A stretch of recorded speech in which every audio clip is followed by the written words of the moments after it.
आपल्या क्लासमध्ये आता आपण जेव्हा ब्लाऊज स्टार्ट करूया, ठीक आहे. ब्लाऊज स्टार्ट केल्यानंतर आपल्याला मेजरमेंटची आवश्यकता आहे, पण प्रत्येकाची मेजरमेंट घ्यायची पद्धत ही वेगळी असते. त्याच पद्धतीने माझी सुद्धा पद्धत ही वेगळी आहे. तर सगळ्यात आधी आपण शोल्डरचं माप बघणार आहोत, ठीक आहे. हा मेजरमेंट टेप मी असा घेतला आणि डायरेक्टली हा असा पकडला. ओके. आपली स्लीव्स इथे आपले जे खांदे आहेत ते पूर्ण खतम होत आहे आणि आपला आर्महोलचा पार्ट हा आपला इथनं चालू होत आहे. तर आपल्याला अशा पद्धतीने मेजरमेंट टेप पकडून असं मेजरमेंट घ्यायचं आहे. तर इथे बघू शकता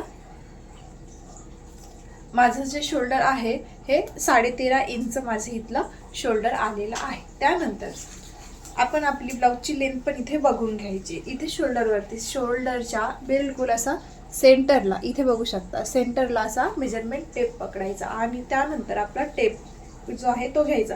म्हणजे शोल्डरच्या तिथे टेप पकडल्यानंतर आपला फुल बस्ट येऊन त्याच्या खाली 1 ते 2 इंच इतका आपल्याला घ्यायचा आहे. तर माझी जी ब्लाऊजची लेंथ आहे ही 14 इंच आलेली आहे. 14 इंच तुम्ही घेऊ शकता. तर मी 14.5 इंच घेते. मला हे अगदी कम्फर्टेबल असं वाटतं. ओके.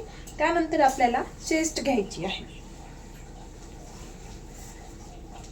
चेस्ट तुम्ही बघू शकता की आपण आपली चेस्ट ही इथे घेत. ओके. तर इथे बघू शकता 34 इंच जी आहे माझी चेस्ट आहे. आणि त्यानंतर वेस्ट जिथे आपण आपल्या ब्लाऊजचं फुल लेंथ घेतलेली होती तिथूनच आपल्याला वेस्ट घ्यायची आहे.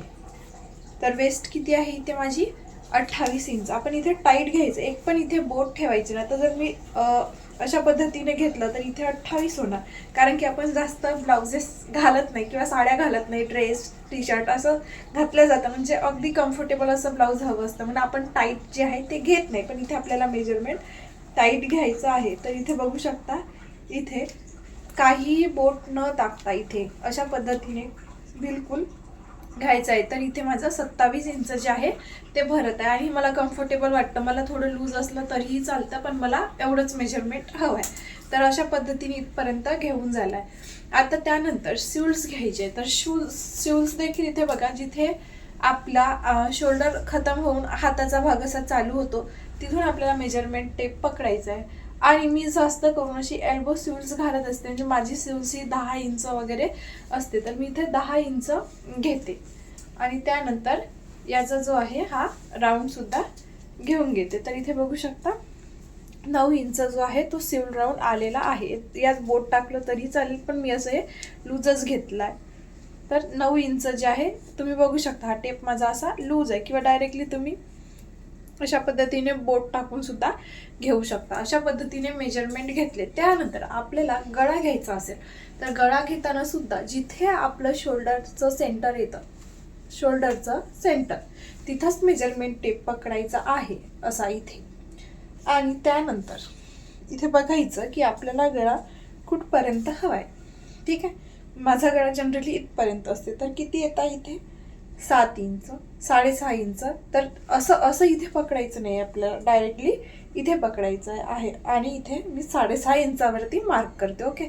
अशा पद्धतीने इथे मेजरमेंट घ्यायचं आहे. आणि मागच्या गळ्याचं सुद्धा त्याच पद्धतीने आपल्याला मेजरमेंट घ्यायचं आहे. आजच्या क्लासमध्ये फक्त एवढंच. तुम्ही पण तुमचं मेजरमेंट एका बुकवरती लिहून ठेवा आणि याच पद्धतीने नोट डाऊन तुम्ही सुद्धा करून ठेवा.